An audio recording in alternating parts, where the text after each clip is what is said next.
Eits, tunggu dulu. Sebelum nonton video lengkapnya, jangan lupa untuk subscribe ya dan klik link di bawah ini. Jangan lupa juga untuk klik tombol loncengnya. Oke? Terima kasih. Selamat menonton.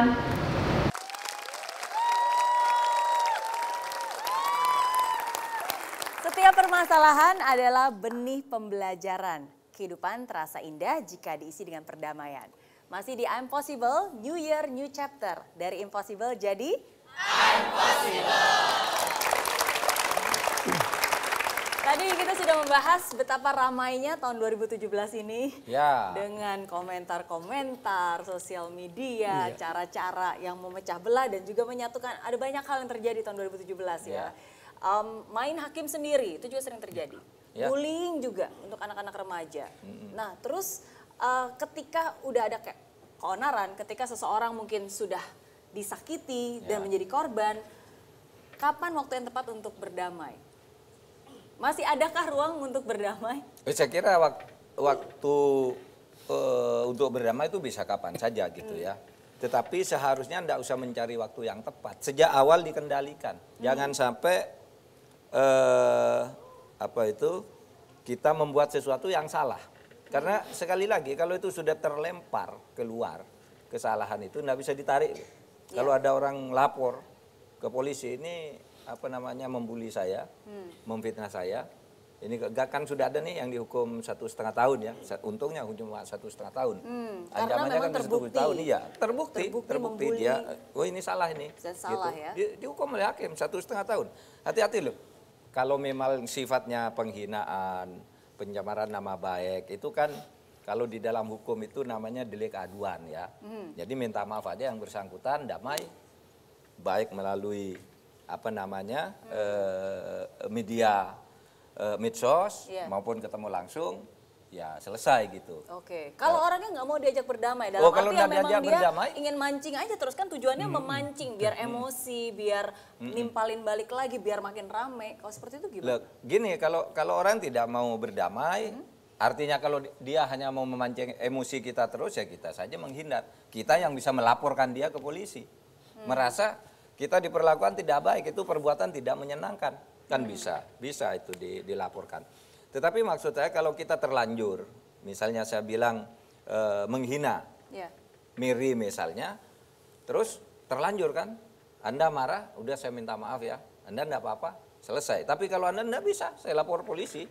Sebelum Anda mencabut di polisi, saya kena. Oke, iya, karena memang ada ranah hukumnya. Ada ranah hukumnya di Indonesia itu pasti dalam lingkup sekecil apapun asalkan lebih dari 2 orang itu sudah termasuk umum berarti ya. Iya betul, hati-hati. Dan hati-hati, bijak lagi tadi. Iya betul. Oke. Nah, gimana nih? Setuju nggak dengan pendapat dari Pak Mahfud? Oh, enggak perlu persetujuan, ini hukum ini. Kalau perlu persetujuan gitu, hukumnya berubah. Pendekatan jadi hati-hati ini hukum loh. Pendekatan hukum, jangan bilang, saya enggak setuju Pak, enggak bisa. Keadilan, keadilan ya kan. Tapi kita sebenarnya sehari-hari itu kan mudah maafkan. Iya. Maka sebelum membuat kesalahan, itu putusan pertimbangan ada di kita sebenarnya. Itu namanya apa? Diskresi, menimbang. Nah ketika menimbang itu kan kita punya mata hati. Dan mata hati itu kalian tahu semua di semua agama itu bahwa disitulah kita hening, tadi kan waktu awal tadi, hening untuk apakah kalau saya membuat perkataan ini, memviralkan ini, dampaknya apa? Ini artinya kan berpikir jauh panjang gitu loh. Nah sekarang kalau SMS kita kebanyakan pendek, ya kan, itu cerminan bahwa kadang-kadang kita kurang berpikir jauh dan panjang untuk itu. Yang kedua, untuk diskresi nimbang itu, mata ini loh, mata budi ini, ya, ini mesti melihat. Ya, kalau buahnya itu menyakiti orang lain, kita tempatkan diri kita di sana. Kalau saya ada di pihak korban itu, yang saya bully, yang saya olok-olok, saya seperti apa? Baik, jadi dari hukum memang jelas, tapi dari rasa kemanusiaan dan budaya itu juga memang dua-duanya sama gitu ya. Kepastian hukum sama sini, kalau tidak, kita bedanya banyak anarki dong ya kan? Ya, persis. Benar. Nah ini mungkin seringkali tindakan anarkis karena orang mungkin kurang berempati. Mungkin nggak sih gara-gara dunia digital orang jarang bertemu, maksudnya benar nggak sih kalau saya bilang bahwa zaman sekarang itu empati orang makin lama makin berkurang? Apakah benar? Oh iya, saya kira itu terasa sekali. Oleh sebab itu saya kira kita nih di Indonesia seharusnya sudah mulai berpikir bagaimana memelihara rasa tadi, budaya itu tadi. Karena sekarang kan orang sudah mulai terasa jauh ya. Orang satu rumah aja sekarang udah punya TV sendiri-sendiri, anaknya di situ main jet, anak sendiri, ini sendiri, sudah jarang ketemu, makan aja kadang-kala diantar ke kamarnya gitu. Nggak kayak dulu waktu kita kecil ya. Iya, bareng itu semua. Bareng. Saya kecil juga dulu masih gitu loh, Romo. Oh gitu. Sekarang sudah banyak yang tidak.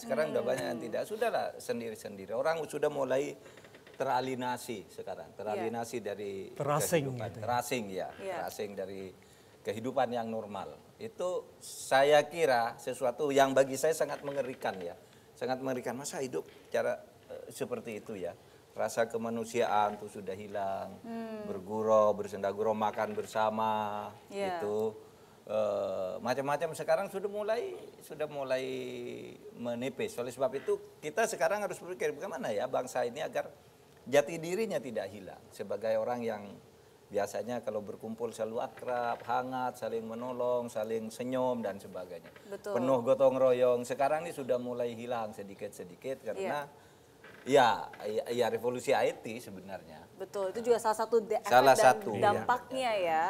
Oke. Nah, kalau kita berbicara tentang damai, kan saya yakin Romo Muji pasti setuju bahwa sebelum kita menyebarkan kedamaian di sekitar kita ya kita harus berdamai dulu dengan diri sendiri, damai di hati gitu, baru damai di sekitar kita. Nah ini gimana caranya supaya kita bisa berdamai dengan diri sendiri dan menciptakan kedamaian itu di tengah kericuhan yang ada? Nomor satu saya kira kita harus menerima diri kita apa adanya itu. Ya, semua yang positif, semua yang negatif. Apalagi kalau kita mau bersyukur, ya kan? Itu kita harus betul-betul ini loh, pemberian Tuhan ini kan bukan main. Maka mata untuk bersyukur itu jangan menjadi mata hitam gitu ya kan? Ya. Jadi pemain band loh, pakai dong Romo Muji. Nah, kalau kalian pakai kacamata hitam terus, coba yang cantik, yang merah, yang cerah, hitam semua kan?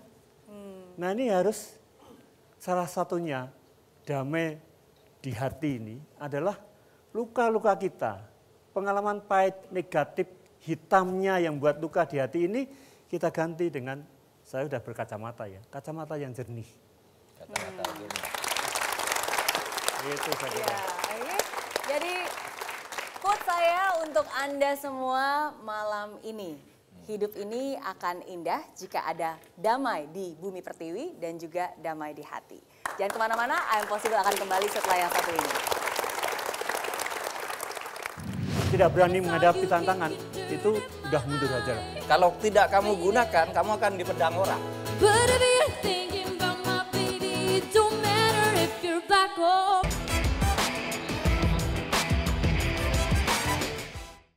Hai friends, terima kasih ya kamu sudah menonton I'm Possible episode kali ini. Nah, untuk kamu yang ingin nonton langsung I'm Possible di Studio Metro TV Jakarta langsung bersama saya, bisa langsung kunjungi link di bawah ini ya. Nanti kamu bisa daftar dan kamu akan masuk ke dalam grup WhatsApp. Di sana akan ada langkah-langkahnya. Dan pendaftaran gratis. Jadi tunggu apa lagi? Daftarkan diri kamu sekarang juga, bawa teman yang banyak, dan sampai ketemu di studio Grand Metro TV. Oke? Di aplikasi Mary Riana tersedia lengkap video-video YouTube terbaru saya, artikel yang up to date, quotes inspirasi, koleksi merchandise, workshop dan seminar yang bisa kamu dapatkan free. Dan download sekarang juga gratis.